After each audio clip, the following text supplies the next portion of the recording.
Il faut descendre, hein? Beaucoup garé. La ville de Pointe-Noire, dans la grande majorité de ses quartiers périphériques, il se pose un sérieux et réel problème de déplacement, surtout en cette période pluvieuse. Pendant les tombées incessantes des pluies diluviennes, la désolation est visible dans bon nombre de quartiers. Tenez à l'exemple de cette grande avenue dans le 6e arrondissement Ngoyo. À proximité de la sortie de l'église Lassiste est située l'avenue des Caravanes. Historique soit-elle par le passage des négriers et l'exportation des nègres de bon nombre de pays d'Afrique centrale. Cette avenue, tracée aux dimensions d'une grande agglomération, est un casse-tête pour les populations. Tel que le dit Valère Massamba, résident dans ce quartier et qui a déversé son ras-le-bol. Ça nous dépasse quand même, ça nous cœur parce que au moment où il pleut comme ça, toutes nos activités sont presque bloquées. Même pour aller au travail, nous avons des sérieux problèmes. Aujourd'hui, vous voyez comment la zone est devenue là. Plein de mares d'eau, tout ça. Même là, pour y traverser là, pour traverser, vous regardez que les jeunes, quelques jeunes de bonne volonté se sont mobilisés. Ils ont acheté des planches, des briques, pour essayer de mettre une bretelle pour permettre aux gens de traverser, mais moyennant quelque chose, 50 francs, 25, tout ça. Et nous remarquons, là où se trouve derrière nous, là, nous regardons derrière nous, vers le parking, là où est le véhicule. Nous regardons que la chaussée construite nouvellement vient tout juste s'arrêter devant le parking.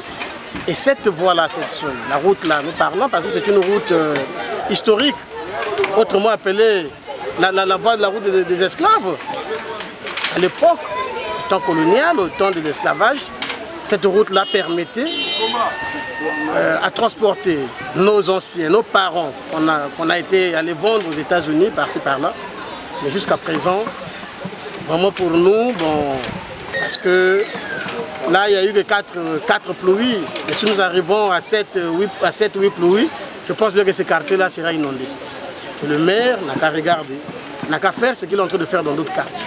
Qu'il donne la priorité à Ngoyo parce que nous sommes vraiment dans l'enclavement, on n'arrive même pas à se déplacer, surtout au cas d'une situation la nuit, quand vous êtes malade la nuit pour se rendre à l'hôpital. Vraiment c'est catastrophique, c'est difficile. Aussi, un SOS a été lancé pour que des solutions idoines qui soulageraient leur train-train quotidien soient vite trouvées. Vous voyez, quand il pleut ici, des petits véhicules ne peuvent plus venir. Nous regardons, vous voyez même les 4x4 font le transport en commun. Vous voyez, bon, quelqu'un qui a une 4x4 qui fait le transport, d'abord ça consomme du carburant, mais le prix ne peut que déborder. Il peut que donner le prix à sa manière parce que l'État ne fait rien pour